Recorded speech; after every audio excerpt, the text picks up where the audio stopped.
বগুড়ায় জাতীয় নাগরিক পার্টির উত্তরাঞ্চল মুখ্য সংগঠক সার্জিস আলমের সমন্বয় সভাস্থলের পাশে ককটেল হামলার ঘটনা ঘটেছে। সোমবার বিকেলে জেলা পরিষদ অডিটোরিয়ামে এই ঘটনা ঘটে। এ সময় এলাকায় আতঙ্ক ছড়িয়ে পড়ে, তবে হতাহতের কোনো খবর পাওয়া যায়নি। ঘটনাস্থল ঘিরে ফেলে পুলিশ এবং তদন্ত শুরু করেছে। বিস্তারিত দেখুন ডেস্ক রিপোর্টে। বগুড়া জেলা পরিষদ অডিটোরিয়ামে চলছিল জাতীয় নাগরিক পার্টির উত্তরাঞ্চলীয় সমন্বয় সভায় উপস্থিত ছিলেন জেলা এবং উপজেলার বিভিন্ন পর্যায়ের নেতাকর্মীরা। বিকেলের দিকে হঠাৎ করে সভাস্থলের পাশেই অজ্ঞাত ব্যক্তিরা দুটি ককটেল নিক্ষেপ করে। এর মধ্যে একটি ককটেল বিস্ফোরিত হয়, অপরটি নিষ্ক্রিয় অবস্থায় উদ্ধার করে পুলিশ। আকস্মিক বিস্ফোরণে সভাস্থলে থাকা কর্মী সমর্থকদের মধ্যে আতঙ্ক ছড়িয়ে পড়ে। বিস্ফোরণে কেউ হতাহত না হলেও ঘটনাস্থলের আশপাশে নিরাপত্তা জোরদার করা হয়।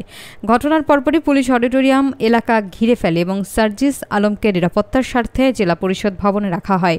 পরে বগুড়া সদর থানার ভারপ্রাপ্ত কর্মকর্তা হাসান বাশির সাংবাদিকদের জানান, পুলিশের একাধিক টিম ঘটনাস্থলে কাজ করছে এবং ঘটনার সঙ্গে জড়িতদের শনাক্তে তদন্ত শুরু হয়েছে। তিনি বলেন, যারা এই ঘটনার সঙ্গে যুক্ত কাউকেই ছাড় দেওয়া হবে না বলে হুঁশিয়ারি দেন। পুরো ঘটনাটিকে ঘিরে এলাকায় এখনও উত্তেজনা বিরাজ করছে। নাগরিক পার্টির সংগ্রামী আহ্বায়ক, জুলাই অভ্যুত্থানের মহানায়ক, এক দফার ঘোষক নাহিদ ইসলাম বলছে,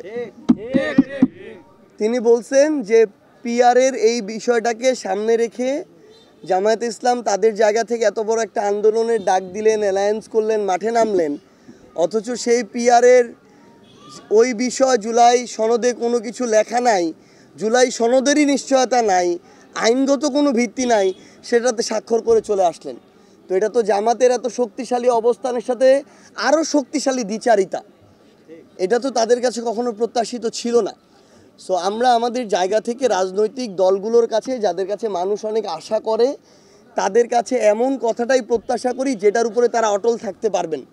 আমরা আশা করি তাহলে আগামীর বাংলাদেশ পুনর্গঠনে সকল রাজনৈতিক দলের উপরে বাংলাদেশের মানুষের আস্থাটা থাকবে। কিভাবে, কখন, কতটুকু গ্রহণযোগ্যভাবে হবে, নির্বাচন কমিশন যদি মনে করে তার নির্ধারণ করবে, এটা ভুল। এটা নির্ধারণ করবে বাংলাদেশের মানুষ।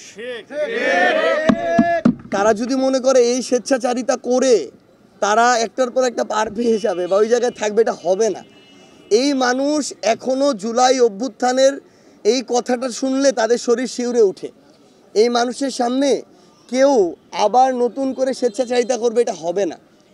আমরা মনে করছি যদি জুলাই সনদের আইনগত ভিত্তিটা দেয়া হয়, বাস্তবায়নের নিশ্চয়তা পাওয়া যায়, বিচারিক প্রক্রিয়াগুলো সুস্পষ্টভাবে দৃশ্যমান হয় এবং চলতে থাকে, পাশাপাশি নির্বাচন কমিশন স্বাধীনভাবে কাজ করে ফেব্রুয়ারির মধ্যে সমান্তরালভাবে এই কাজগুলো এগিয়ে নিতে পারে, তাহলে হবে, সমস্যা নেই।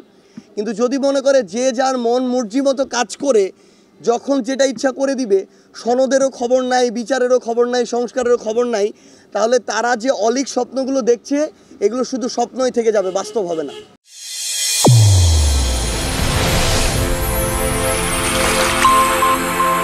চ্যানেল A1 হৃদয়ের স্পন্দন।